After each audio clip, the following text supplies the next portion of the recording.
Did you know that 41% of people think that men are more suited to work as builders? Or that 25% of people think that studying fashion and textile technology is only for women? These are just a few examples of how gender stereotypes impact our view of men and women. Gender stereotypes are here, you ask. Let's break it down. A stereotype is a generalized view of behaviors and characteristics within a group. All individuals in the group are described as having the same characteristics regardless of their differences. In this case, gender stereotypes mean that the stereotypes are connected to what is seen as female and male.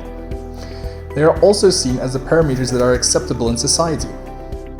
We all have stereotypes regarding either our own or another gender. You might know about some of them, or they might be unconsciously in your head. It's not always easy to be conscious about the stereotypes you hold, since these are often rooted in our cultures, traditions, and even in our media. So now you know what gender stereotypes are, we will take a look at some examples and see if they are true. It is often said that women cannot attain high-paying leadership jobs because they are either too emotional, will get pregnant, and therefore can't work for a long period of time. But Jacinda Ardern is a perfect example of why this gender stereotype has no truth to it. Jacinda Ardern is the Prime Minister of New Zealand and is a renowned world leader when it comes to breaking gender stereotypes. She became very famous for her policy on handling the COVID pandemic. And as a result, she got re-elected in 2020 with the highest score for her party in over 50 years. But maybe one of her most remarkable moments so far was when she had to appear at a UN summit in New York and could not find a babysitter. Therefore, took her child with her into the meeting in the Great Hall.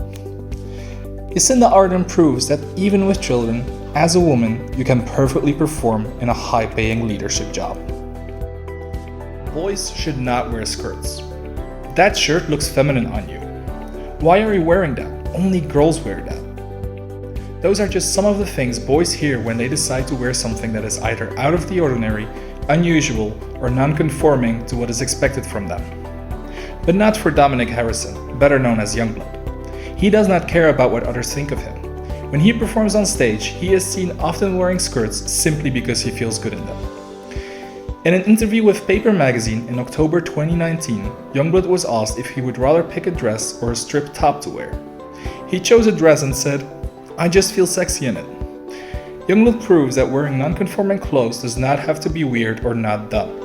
He sets an example for young men to feel comfortable in whatever clothes they feel like wearing without having to deal with the stereotypes telling them they shouldn't. What Jacinda Ardern and Youngblood have in common is that they are actively trying to break gender stereotypes.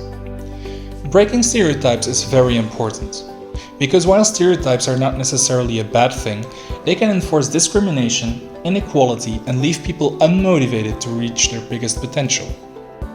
So we can all agree that it is okay to have some stereotypes, but we also have to remember they are not definitive and certainly do not apply to everyone. Perhaps we could even say it's important to break a stereotype every once in a while.